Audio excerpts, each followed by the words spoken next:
años de silencio mediático, ¿no? Estuviste en RPP ayer, pero en medio deportivo no habías estado.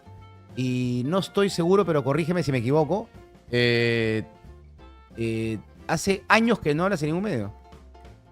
Sí, O ha habido algún efectivamente. momento? Yo creo que desde el 2018, Maña. eh, cuando justamente sufrí esta situación, este episodio triste, duro para mí, en lo personal, más o menos más de 7 años, ¿no? 7 años, cerca de 7 años, que no Maña. hablo. Así que para mí, en este momento son sentimientos encontrados, porque antes me acuerdo que coincidíamos en etapas que hemos estado eh, en partidos de la selección, nos cruzábamos, Mm, teníamos a Horacio me acuerdo que lo veía ahí siempre ahí haciendo En los viajes. en los viajes, ahí Claro. atento con la noticia. Hemos seguido Sí, ahí sí, de la selección, la esa verdad época que linda, ¿no? épocas inolvidables, la verdad que increíble. Nunca pensé vivir esa época con la selección de una manera tan intensa, con momentos difíciles también, de repente en etapas donde parecía que no íbamos a ir al mundial, parecía que pasaban momentos difíciles, pero la verdad que el trabajo del profesor Gareca, de los jugadores, de Paolo, de Farfán, de todos los integrantes, de Galese, de verdad, no voy a mencionar los nombres, pero de Cuevita, de todos, o sea, en realidad hicieron un gran trabajo para darnos esta alegría a todos los peruanos. Fue increíble. O sea, y hoy estar hablando después de pensar y probablemente en algún momento pasó por mi mente, eh, hoy no estar acá, porque mi situación era muy complicada, confusa, que yo mismo no entendía por qué me estaban sucediendo esas cosas. Cuando yo claramente sabía que de las cosas que me acusaban, pues eran, digamos, no tenían ningún fundamento o sustento ilícito. El conversar, el dialogar o el escuchar a alguien cuando eso no te hace cómplice de nada. A mí me habían comprometió que yo era parte financista de una organización criminal de cuellos blancos, por ejemplo, ¿no? Decían que yo era integrante, ¿no? Entonces son casos, digamos, muy fuertes y la pena más o menos son de muchos años. Recuerdo que en ese tiempo me decían una pena de 25 años porque tráfico de influencias y algo más por ahí. Y me decían, total, la pena es de 25 años. Entonces yo decía, ¿pero por qué? Entonces, el conversar o el escuchar, en ese tiempo cuando estábamos pasando momentos inolvidables con la federación, yo no imaginé ese episodio. Habíamos vuelto de Rusia, habíamos vuelto de ver a nuestra selección, digamos, participar en un mundial después de 36 años, donde vi a muchos peruanos, nos encontramos con muchos peruanos en Rusia y estuvimos llorando cuando cantábamos Contigo Perú, el estadio lleno, que parecía el Estadio Nacional. No, o sea, era emocionante cómo las familias se reunían en esos partidos trascendentales en el Mundial. Entonces, luego ver la otra escena era para no entender. Por eso que en mi libro, el cual les agradezco porque aprovecho también para comunicar que el día 1 de agosto estaré presentando mi libro, donde narro un poquito mi historia, ¿no? Donde narro un poquito mi historia, donde mi intención es un poquito transmitir mi experiencia de lo personal, porque yo soy del Cusco, vengo a ser, como emprendedor, vengo a trabajar en la parada, en un lugar también bastante convulsionado, pero mucho comercio. Trabajo como 10 años, después doy un salto buscando, digamos, trabajar en el norte. Y en el norte se me presenta una oportunidad y buscamos, y somos parte de una empresa azucarera. Y luego tenemos la oportunidad, nos invitan a ser parte, presidir un club importante en Chiclayo, que es el Juan Auris de Chiclayo, en momentos difíciles. en momentos difíciles nos llaman, y también por el cariño, por lo que nos permitieron hacer empresa en Chiclayo, aceptamos este reto. Campeonamos del 2011, 2014 subcampeones, casi volvemos a campeonar y luego llegamos a la federación. O sea, mi vida ha sido siempre con desafíos y retos. Y en este libro lo que estoy transmitiendo, lo que estoy dejando, este legado, es porque ojalá a quien lo lea lo sirva, porque es un desafío personal, son Y es un retos. desahogo también porque decías, y me quiero quedar con esta parte que hace rato dijiste, no sé si estaría acá en este momento, ¿no? O lo dices porque sabemos cómo se puede manejar tu caso y todo lo demás, y lo hablas también desde la tristeza, no sabías si iba a estar acá. O sea, ¿tú en algún momento pensaste que te ibas a quedar en la cárcel? Cuando injustamente fui preso con una prisión preventiva, detención preventiva preliminar. Sí, no, detención preventiva. O sea, mi caso era, estaba preso preventivamente hasta que vieran mi caso. O sea, en otras palabras, normalmente la regla dice de que primero te investigan para luego meterte preso. O sea, primero te investigan, te sentencian y te mandan preso. Y no te mandan preso y luego te investigan, ¿no? Entonces acá al revés, La prisión muchos preventiva es para, entre comillas, para ver si te escapas, ¿no? O Así sea, es. te tienen, y lo vemos diariamente, ¿no? La prisión Es preventiva correcto. se da diariamente Sí, pero cuando es una excepción. y Es prácticamente una sin excepción. pruebas. Es una excepción que de repente en casos graves, digamos, sobre todo esto debía darse cuando es, digamos, en flagancia, digamos, ¿no? En Claro. momentos así cruciales, que hay que detener para que no se escapen. Pero en mi caso, entregué mi pasaporte, me allané a todas las investigaciones, o sea, di todas las facilidades, es por lo que no entendía. Pero el tiempo me dio la razón. ¿Por qué? Porque en estos años defendí mi inocencia, lo probé mi inocencia con mi abogado, con el doctor Nakazaki, ante el Poder Judicial. Mientras la Fiscalía me acusaba, yo tenía que presentar mis pruebas y defender mi inocencia. Y 3 jueces en primera instancia, 3 jueces, resolvieron declarándome inocente, no solamente al que habla, sino a todos los que nos habían involucrado en esta denuncia, en esta acusación. Luego la Fiscalía apeló y en la sala confirmaron 3 jueces más, confirmando nuestra inocencia. Hoy, este proceso por el cual purgué más de 500 días, ha sido resuelto, ha sido concluido, donde prácticamente ya quedé de toda, digamos, responsabilidad, que he declarado inocente de estos actos que me habían inculpado momentáneamente, ¿no? 500 días, o sea, yo no me puedo imaginar una noche en prisión.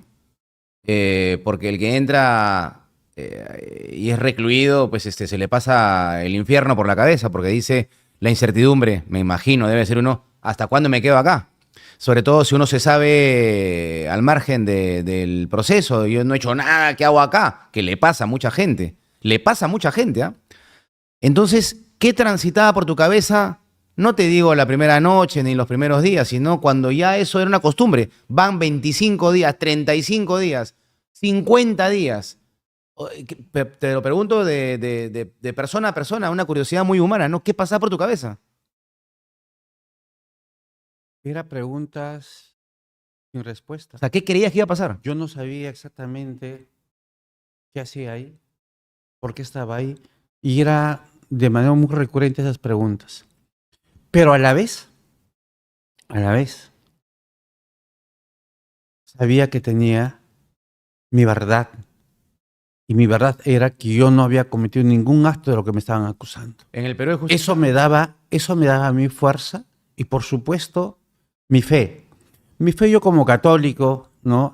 Siempre, y mi familia, en esos momentos difíciles, me ayudaron. Mis hermanos, ¿no? Quienes siempre, todas las semanas me visitaban. mi esposa, mis hijos. Entonces yo creo que mi fe fue lo que me fortaleció para seguir batallando y demostrar la verdad. Y y es por eso que yo en este mi libro, mi biografía, trato de relatar mi etapa, digamos, difícil en la cárcel. Yo en la cárcel, por ejemplo, había un momento cuando sí fue muy fuerte para mí, Pedro, que eh, estando en prisión yo no salía ni siquiera al patio por un tema de seguridad y por no entender. La gente muy amable, ahí, los presos, digamos, conmigo, muy cariñosos, muy respetuosos, pero igual yo no tenía la confianza de que cualquier cosa podía pasar, porque estaba en un lugar donde es máxima seguridad, donde están las organizaciones criminales. Entonces gente como yo con prisiones preventivas, gente con sentencias e incluso gente con cadena perpetua. Entonces, Tú dijiste, me dan vuelta. entonces, y hay mucha drogadicción, lamentablemente, a veces en las cárceles, entonces uno no puede confiarse, entonces, pero a mí lo que me daba fuerza era, tengo que defender esto, tenía que con el abogado trabajar y sabía que esto en algún momento se tenía que conocer la verdad. Y de verdad, gracias a esos jueces valientes de la libertad, fue quienes vieron mi caso y después lo resolvieron Pero prácticamente ¿a después de qué le mucho tiempo. temías en el patio? O sea, perdón, pregunta Sí, parece tonta, pero me gustaría que tú expreses lo que sentías. ¿A qué le claro. temías en el patio? Sí, lo que sucede es de que a mí ya me habían comentado de que en el patio muchas veces las personas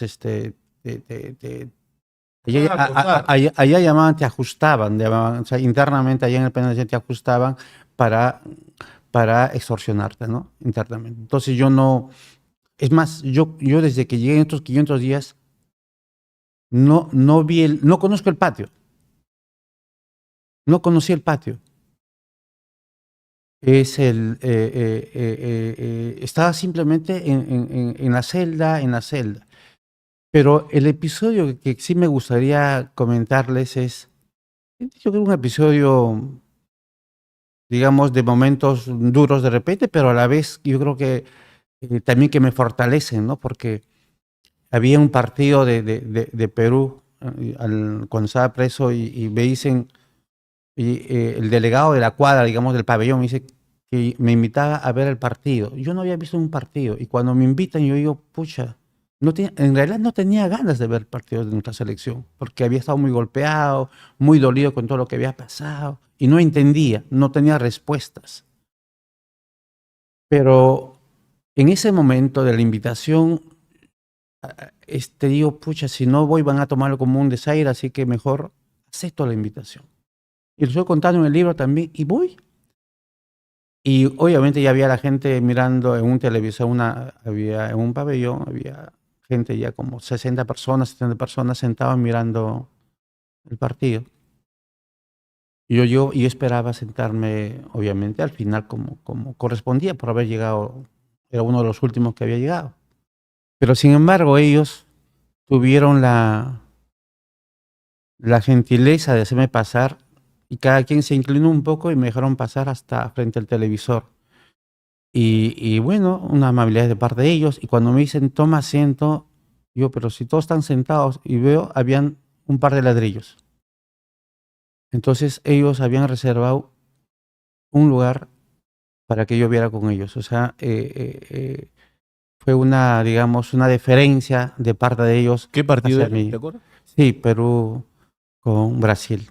Y yo recordaba en ese momento, decía, y a la mente se me vino, Dios mío, hace un año yo estaba en Rusia viendo un partido Perú-Francia, recuerdo, porque en ese partido Perú-Francia sí estuve al lado del presidente Gianni Infantino. Es el único partido de los 3 partidos que habíamos competido, estaba el presidente de la FIFA. Y yo decía, Dios mío, mira cómo me hace ver extremos. Un momento donde estoy con mi selección disfrutando como un peruano más. Y hoy estoy en el lugar más oscuro donde no deseo a nadie que esté ahí. porque es muy duro. Las familias sufren demasiado. Entonces vi dos extremos, ¿no? De ver el partido, en un lugar privilegiado y en un lugar duro, muy duro. Entonces son esas cosas que yo, pero a pesar de esa dureza, de esa situación difícil, Dios me da la oportunidad de poder reinventarme, de la resiliencia. Yo hoy estoy pasando por un momento extraordinario en mi tema empresarial. Dios me está haciendo ver lo que viví en el Auris, de repente, en una etapa deportiva extraordinaria. Lo viví en la Federación Peruana de Fútbol, trabajando de la mano del profesor Gareca, de los jugadores y todo el equipo gerencial como Juan Matute y todas nuestras comisiones independientes, al cual estoy muy agradecido por su apoyo incondicional. Muchas comisiones independientes trabajaron a honoren, solamente con el único fin de sacar adelante el fútbol peruano. Eso, por ejemplo, no se hubiera hecho si no hubiera habido un trabajo de todo ese equipo, de toda esa gente, de todas esas personas. Entonces, hoy yo estoy queriendo transmitir en mi libro justamente estas experiencias de mi emprendimiento, de mi tema empresarial, de mi tema deportivo y de mis momentos duros también. Así es. Sí. Dale, sí, estoy escuchando con Ya, atención. pero Edwin, Ahí está, ahora sí. ya el pasado ya fue, ya. Este como José José, ya lo pasado. Ya lo pasado. No, ya ahora la gente quiere saber, se pregunta, vuelve Oviedo. ¿Vas a volver o no vas a volver al fútbol? No, ya no te importa más meterte en temas de fútbol. Horacio, Dime la verdad, ¿a quién no le va a interesar nuestra selección? ¿A quién no le interesa el fútbol? Los que hemos vivido contigo, nos hemos cruzado muchas veces Sí. en partidos en el extranjero y siempre nos veíamos y tú me veías ahí coordinando, preocupado, porque no le falta absolutamente nada a nuestra selección y eso eres testigo. Eres testigo, como muchos periodistas son testigos. Nosotros siempre le hemos dado lo mejor posible, el estándar, digamos, adecuado para que nuestra selección compita en condiciones óptimas. El trabajo que hicimos desde la federación como directivos, si bien nunca hemos interferido en el tema deportivo porque no nos corresponde, pero sí era nuestro deber y nuestra obligación darle soporte a nuestra selección, porque las competencias son muy fuertes, muy duras. Entonces, es más, si me permiten recordar, el año 2015, cuando asumimos la Federación Peruana de Fútbol, la selección estaba en el puesto como 50 y tantos en el ranking FIFA, ustedes deben recordar. Sí. Llegamos al puesto 10. O sea, estuvimos entre los 10 mejores selecciones del mundo. ¿O no es así? Entonces, ¿eso qué refleja? Refleja un buen trabajo, un trabajo muy importante de parte de los jugadores, por supuesto, del comando técnico, el profesor Gareca y todo su comando técnico, todo su equipo. Y para que eso tuviera un sostenimiento, la parte dirigencial siempre es fundamental, la parte de darle todo ese soporte. Y yo creo que en ese sentido, hoy vemos, por ejemplo, una situación distinta. ¿Te da pena, ¿te da pena ver esta federación? Mucha pena, Horacio, porque todo lo que se había avanzado, había un plan, un proyecto de mediano largo plazo, y hoy vemos que ha tenido un retroceso tremendo, ¿no? Un retroceso tremendo. Esperemos que esto se revierta porque el país, el daño, digamos, el dolor que debe significar para cada peruano, en el cual me incluyo, es muy fuerte. Después de haber vivido una etapa, de haber ido a un mundial después de 36 años. Te tengo sí, que es contradecir, difícil. discúlpame, Edwin, porque yo lo he escuchado a Lozano, que ha llegado y dijo que él rescató una federación. Lozano ha dicho que rescató una federación cuando llegó a ser presidente. Entonces, lo estoy diciendo obviamente cachosamente, ¿no? Porque después de todo lo que ha hecho Lozano de rescatar una selección, Estaba quebrada. estaba quebrada cuando yo llegué, es lo que ha hecho Lozano, no estoy mintiendo para acá, para nada, y después ver todo lo que ha pasado con la selección, ¿cómo lo tomas, no? Porque eso va directamente apuntado a ti. Pero un caso más, ¿no? Dentro de esa declaración, él era el vicepresidente. O sea, si hubiese habido un fracaso o una mala gestión, o en todo caso, que hubiese encontrado Claro. una federación quebrada, él era parte de esa dirigencia. La tasa, por si acaso, no ha sido el propósito, así de casualidad. Sí. Ahorita la cara de Gareca, la gente da que lo nota así de pura casualidad. Pero decías... Bueno, cuando estuvo, cuando yo presidía la Federación Peruana de Fútbol, efectivamente él era parte de la directiva, pero también era parte de la oposición. Ustedes recuerdan en el año 2016, cuando estábamos pasando por un momento difícil en las clasificatorias para Rusia. Recuerdo que salió a declarar en los medios, decía, si yo fuera Gareca daría paso al costado. Empezó a mostrarse como un opositor. Entonces, para nosotros fue un opositor dentro de la gestión.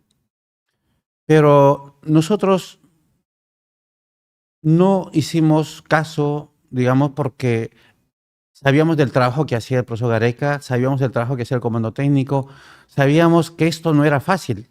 Hay momentos difíciles, pero en esos momentos difíciles siempre hay que buscar la luz para poder salir adelante. Y en ese momento difícil, siempre estuvimos con el profesor Gareca. Y él lo recuerda, el cual yo también aprendí mucho de él, de su fortaleza, de su trabajo, de cómo trató de salir y tuvo la valentía para tomar decisiones. Recuerdo una reunión que tuvimos en esos momentos difíciles del año 2016. Habíamos empatado con Venezuela acá en Lima. Estábamos perdiendo 2-0 y luego lo empatamos con algunos cambios de unos jóvenes y 2-2. Y eso no era un resultado favorable para nosotros. Creo que no habíamos empatado con Venezuela hace mucho tiempo. Y bueno, era uno de los partidos muy críticos. Habíamos ido a Uruguay y habíamos perdido 1-0. Entonces, después de esos partidos difíciles, donde los medios de comunicación, los periódicos acá decían cambio de comando técnico, que por acá. Para mí, lo más fácil, lo digo así con toda esa, lo más fácil hubiera sido tomar esa decisión. Porque los directivos, algunos directivos que están en oposición pedían eso, algunos medios pedían también que se cambiara de comando técnico, pero yo había visto un trabajo en Chile, en la Copa América de Chile, un trabajo extraordinario del profesor Gareca. En corto tiempo nos ha demostrado cómo enfrentamos esa Copa América. Quedamos terceros. Y probablemente si no hubiera habido la expulsión de un arbitraje que no estoy conforme, digamos, nos sacó un jugador incluso y de esa manera no pasamos a la otra ronda. Pero bueno, en el fútbol ahí de todo sucede, pero mi creencia, mi confianza en el profesor Gareca, nunca dudé, todo lo contrario. Entonces, Edwin,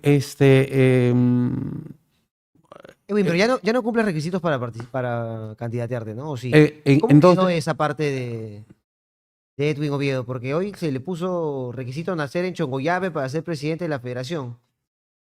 a ver, ¿Cumples sí. algún requisito o ya...? Hoy, Horacio, fíjate, yo estoy abocado al tema empresarial. Ujú. Yo desde el año 2018 que pasó este momento duro que viví, me dediqué a buscar, a demostrar mi inocencia ante el Poder Judicial con mi abogado, el doctor Nakazaki, con